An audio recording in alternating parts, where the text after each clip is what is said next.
My fiancé said, "You should be grateful I'm still here during a fight." I said, "Let me fix that." What she saw on the dining table made her drop to her knees. Original post: I, 29 male, got engaged to Rachel, 27, 8 months ago. We'd been together for 4 years and I thought I knew who she was. Turns out that ring on her finger flipped a switch I didn't know existed. The entitlement started small.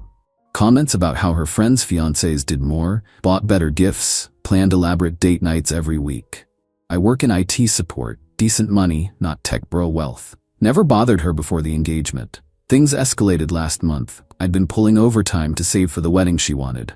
We're talking $40K minimum. Her vision kept expanding. Designer dress, luxury venue, 200 plus guests. I was exhausted, stressed, and my back was killing me from a work injury. Rachel started going out more.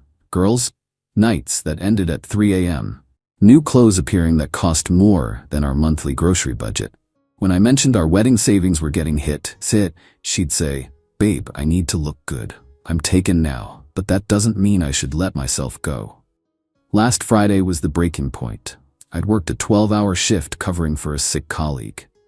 Came home to find her in full makeup, designer dress I'd never seen. Me going somewhere? Cassidy's birthday dinner.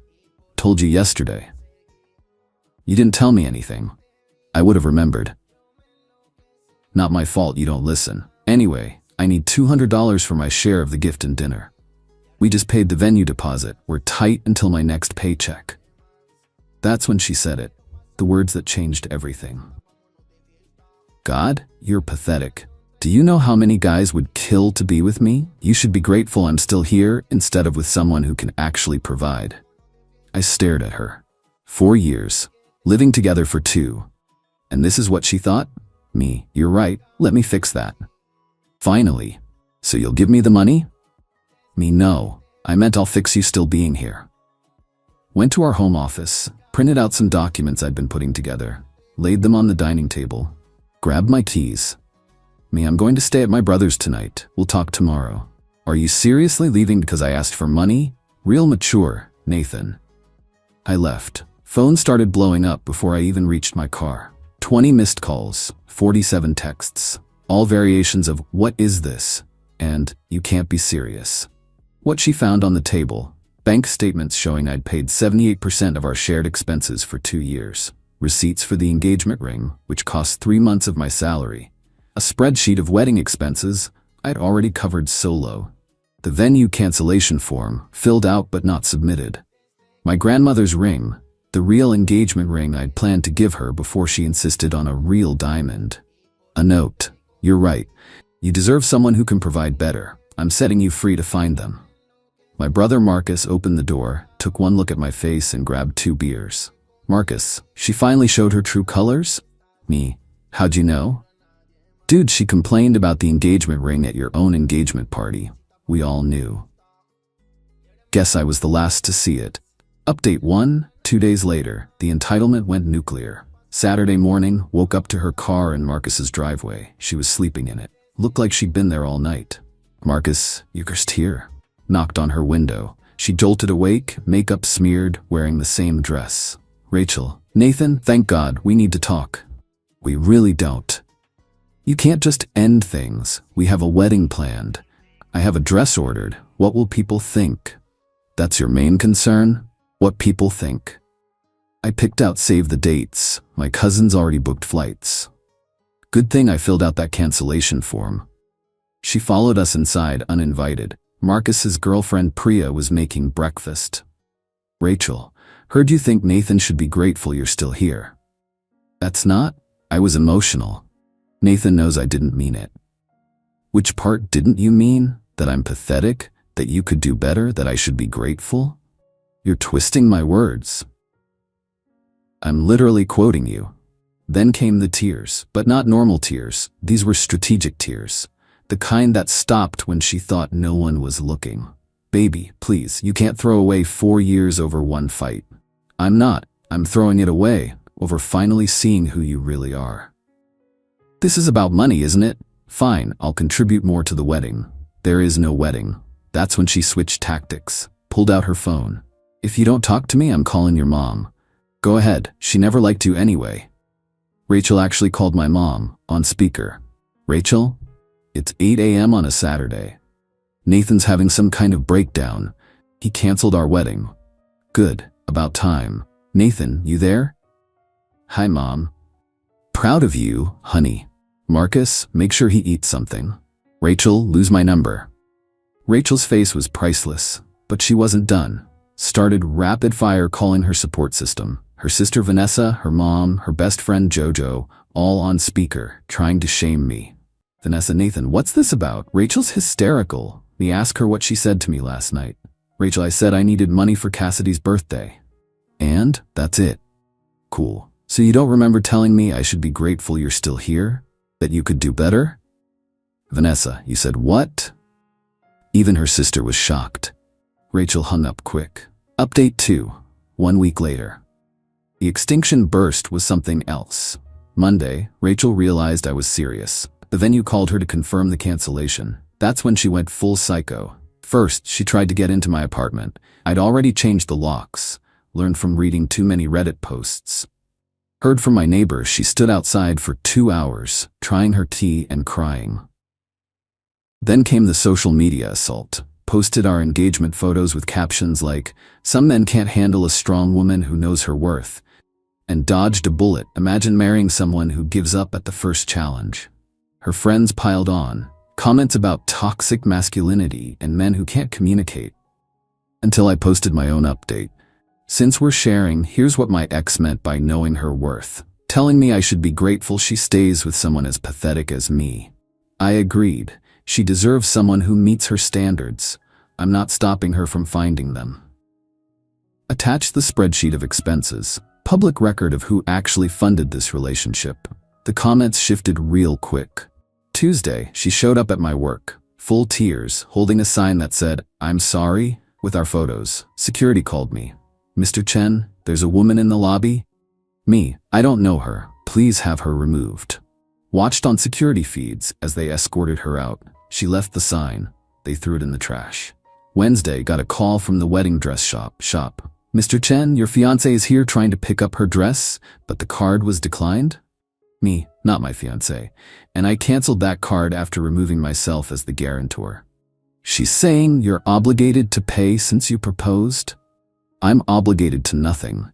She wanted someone who could provide better. I'm not stopping her from finding them. Heard shrieking in the background before they hung up. Thursday was when she really lost it. Showed up at Marcus's place with a U-Haul. "Rachel, I'm here for my stuff." "What stuff? You don't live here." "My stuff from your apartment." "Oh, that's already boxed up, in my storage unit. You can schedule a pickup once you pay me back for your half of the rent you never contributed." "Rachel, I contributed in other ways." "Name one." I decorated. With his money." She tried to push past me. Priya started recording. "This is going straight to TikTok if you don't back up." Friday, the real kicker. Her mom called. Not to yell, to negotiate. Her mom, "Nathan, let's be reasonable. Rachel made a mistake. She's learned her lesson." "What lesson?" "That actions have consequences." Her mom, "She's been crying all week. She can't eat, can't sleep." Me sounds like a personal problem. Her mom, "The wedding is in 3 months. Everything's booked." Was booked. It's all canceled now, except the photographer. Kept him for my birthday party instead. "You're being cruel."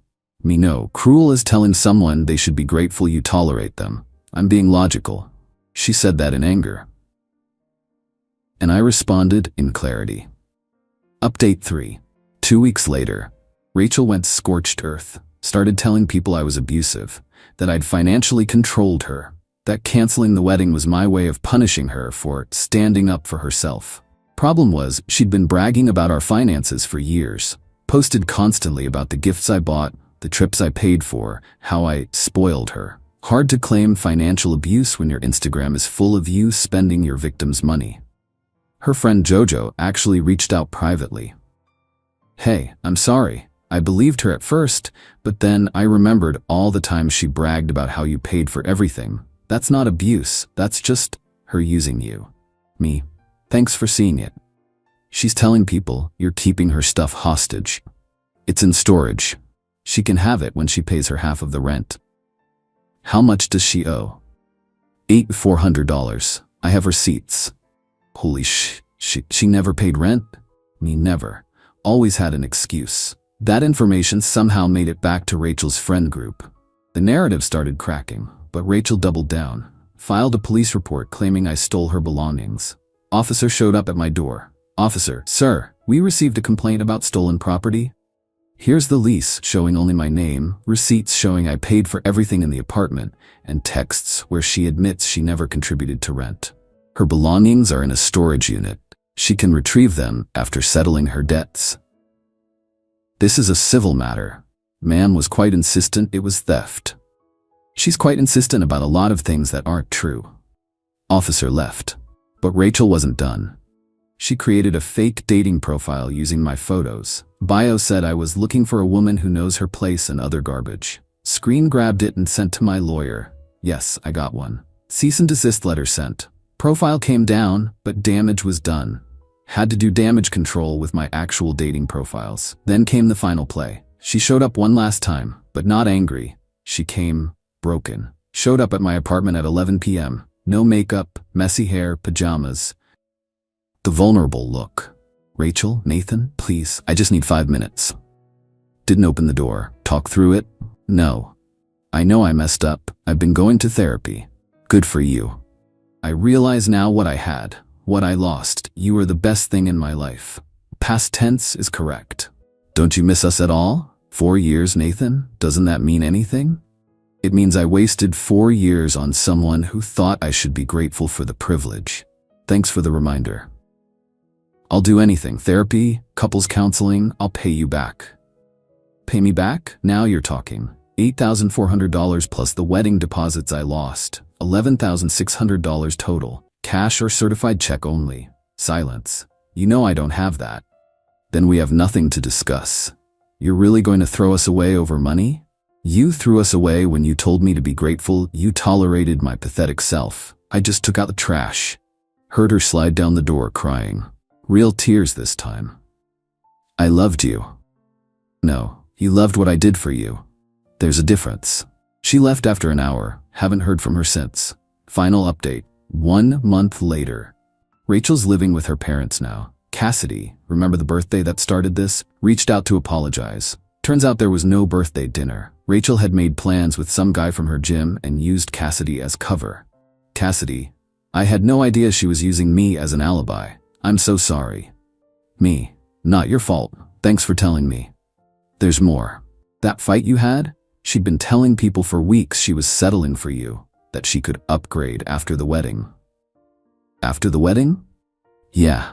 She literally said she'd wait until after the wedding to start looking because she wanted the wedding and gifts first. Screenshot that conversation. Added it to my lawyer's file, just in case. The venue kept $2,000 of my deposit, but released the rest since I canceled within their window. Used it for an epic birthday party instead. Same photographer, same DJ, better company. My mom made a toast about celebrating Nathan's Independence Day. Even Marcus got emotional. Rachel tried to crash it. Security. Yes, I hired security, turned her away at the door. She made a scene, someone filmed it, it went semi-viral on TikTok. Comments were brutal but accurate. Last I heard, she's working at her mom's boutique, living at home and telling anyone who'll listen that I'm the villain in her story. That guy from the gym? Ghosted her after 2 weeks when he realized she expected him to fund her lifestyle. Me? I'm good. Therapy helped process the gaslighting. Apparently, I'd been accepting crumbs and being told to be grateful for them for years. Not anymore. My apartment's peaceful. My bank account's recovering. My family actually visits now that she's gone. And I can watch whatever I want without someone sighing dramatically about my pedestrian taste. The dining table moment, when she saw those papers and dropped to her knees, that image stays with me. Not because I enjoyed her pain, but because it was the moment she realized I knew my worth. And my worth? Way more than being someone's meal ticket they think should be grateful for the privilege. Funny thing about telling someone they should be grateful you're there, sometimes they realize they're better off when you're not. Wedding would have been next month. Instead, I'm taking myself to Europe with the money I saved. First class. Because turns out, when you're not funding someone else's fantasy lifestyle, you can afford your own reality. To anyone reading this, when someone tells you to be grateful, they tolerate you. Believe them. They're showing you exactly how they see you. And you deserve better than being anyone's settled-for option. Oh, and Grandma's ring? Gave it to Marcus. He's proposing to Priya next month. At least it'll go to someone who deserves it.